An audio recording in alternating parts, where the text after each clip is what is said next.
Imagine a world built on clean lines and perfect angles, a human blueprint where every structure reaches for the sky, a testament to collective good. This was the vision of Elara, a young architect, fresh from university, who saw humanity as inherently good, given the right environment, the right design. Her first major project, a community center in Oakhaven, a coastal town nestled between rolling hills and the restless ocean, was to be a physical manifestation of this belief. She poured her soul into it, envisioning a place where people would gather, create, and thrive, a beacon of human potential. Then the river rose, not the gentle stream she had imagined, but a torrent, a storm, unlike any Oakhaven had ever witnessed, descended with a primal roar. It was not merely water. It was a force that stripped away veneers, revealing the raw, unvarnished truth of the town and of human nature itself. Elara watched, helpless, as the rising tide consumed her meticulously planned community center, reducing months of work to a skeletal ruin. Her dreams, her certainty, were literally underwater, a stark reminder that even the most carefully constructed ideals can be swept away by the unpredictable currents of reality. In the immediate aftermath, human nature revealed its dual face, a paradox of light and shadow. There were moments of breathtaking light, acts of selfless courage that defied the chaos. Neighbors waded through chest-deep water to rescue strangers, hands reaching out in desperate solidarity, embodying the very best of our collective spirit. These were the moments that reaffirm our faith in humanity, proving that even in the face of overwhelming adversity, compassion can shine through. But within the same breath, shadows stirred. Fear, a cold current, began to flow through the town, a silent predator that gnawed at the edges of community. Elara witnessed desperate looting, heard whispers of blame, saw the raw, ugly scramble for dwindling resources.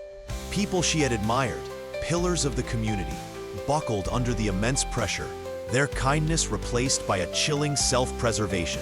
It was a stark lesson in the fragility of our social constructs, how quickly the thin veneer of civility can crack when survival itself is at stake.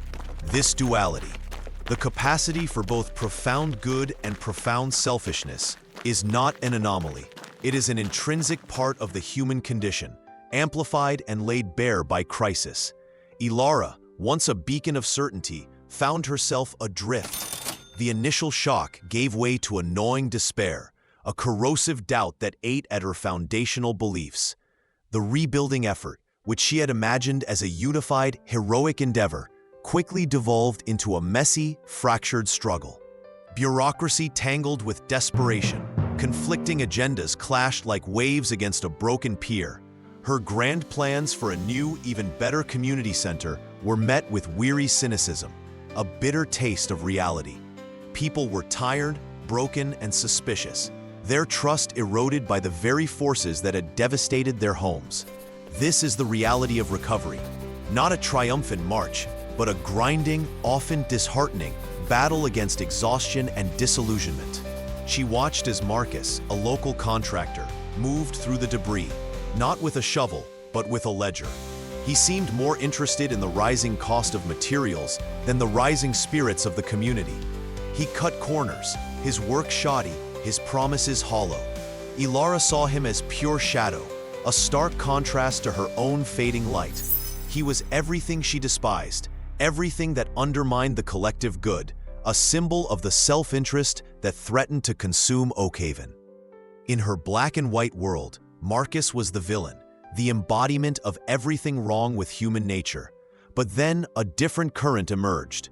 Old Man Silas, a gruff fisherman whose hands knew the sea's fury, moved with a quiet purpose. He had lost his home, his boat, everything. Yet he spent his days clearing debris from other people's properties, mending fences, sharing what little food he had. He did not speak of hope. He simply built, one small, deliberate action at a time. He challenged Elara's naive optimism not with words, but with the silent, enduring strength of his actions. "The river does not care about your plans, Elara," he would grumble, his eyes fixed on the horizon. "It just flows.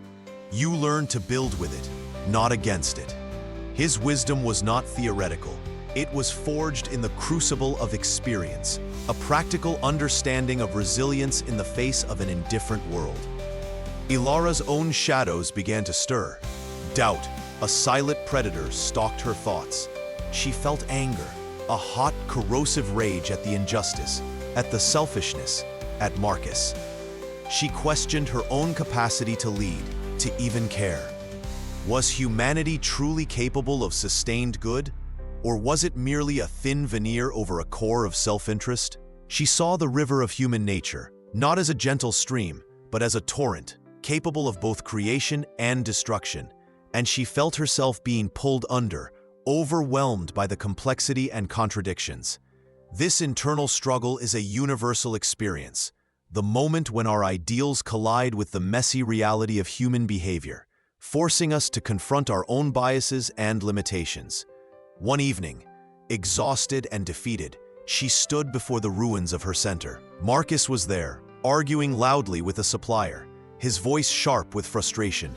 Elara, fueled by her own righteous anger, confronted him, ready to unleash her carefully bottled rage. But as she spoke, she saw something flicker in his eyes, not malice, but a desperate weariness. The look of a man trying to survive in a world that had taken everything. He was not a cartoon villain. He was a flawed human, making flawed choices, just like everyone else, including herself. It was not an excuse for his actions, but a glimpse of complexity that shattered her rigid, black and white view of the world. She realized that she too had moments of selfishness, of wanting to give up, of lashing out. She was not immune to the shadows that lurked within human nature. Silas's words echoed in her mind, a quiet truth cutting through the noise of her despair. She began to adapt. She revised her plans, letting go of the grand, perfect vision she had once held so dear. She focused on immediate needs, on smaller, achievable tasks, involving the community in the process, even those she initially distrusted.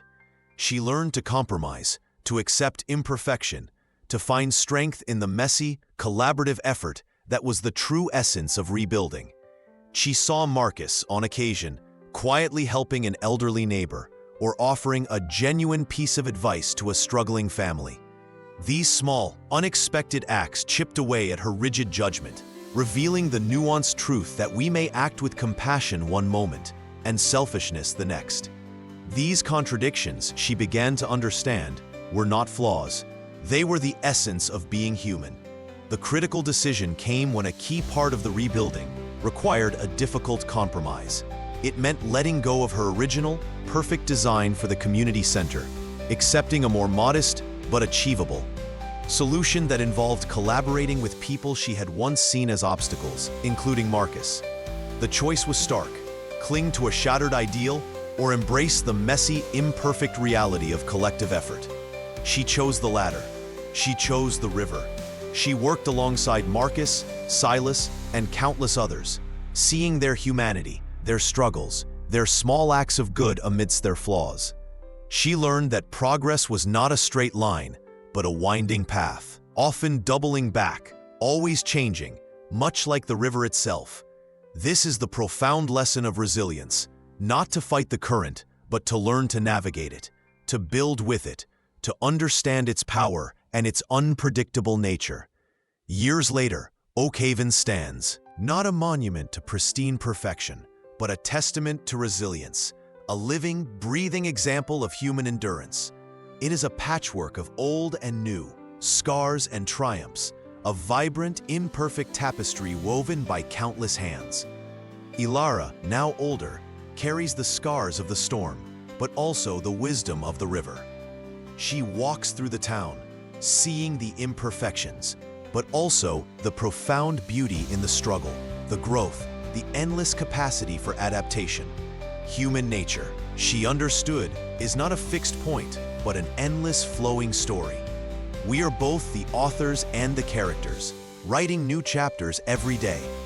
Meaning is found not in the destination, but in the journey itself, the constant flow of light and shadow, the endless striving, the learning, the becoming. The river of human nature flows on, And so do we, imperfect, shifting, endlessly evolving. This is the enduring truth, a lesson etched into the very landscape of Oakhaven, a reminder that our greatest strength lies not in our perfection, but in our capacity to navigate the currents of life together.